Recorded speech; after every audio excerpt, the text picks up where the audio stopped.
ராணிப்பேட்டை மாவட்டத்தில் ஆற்றில் அடித்து செல்லப்பட்ட வாகன ஓட்டியை பொதுமக்கள் கயிறு கட்டி பத்திரமாக மீட்டனர். ராணிப்பேட்டை மாவட்டத்தில் கனமழை காரணமாக அனைத்து நீர்நிலைகளும் வேகமாக நிரம்பி வருகின்றன.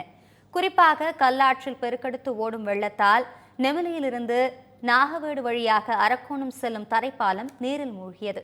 இதனால் அப்பகுதியில் போக்குவரத்து துண்டிக்கப்பட்டுள்ள நிலையில் ஆற்றில் யாரும் இறங்கக்கூடாது என அறிவுறுத்தப்பட்டுள்ளது.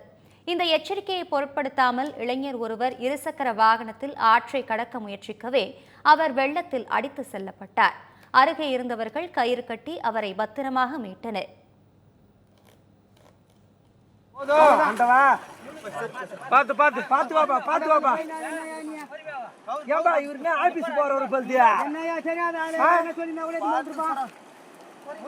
எப்படி போனாரு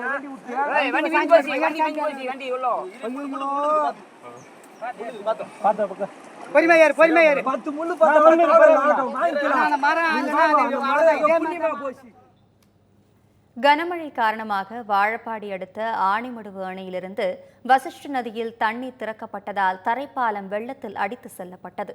ஃபெஞ்சல் புயல் காரணமாக சேலத்தில் பெய்த கனமழையால் ஆணிமடுவு அணையிலிருந்து வசிஷ்ட நதிக்கு உபரி நீர் திறக்கப்பட்டது.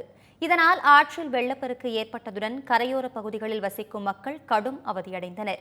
இதனையடுத்து வசிஷ்ட நதியின் குறுக்கே அமைந்துள்ள தரைப்பாலம் வெள்ளத்தில் அடித்து செல்லப்பட்டதால் நெய்யமலை, கிழக்காடு உள்ளிட்ட கிராமங்களுக்கு செல்லும் சாலை முற்றிலும் துண்டிக்கப்பட்டது.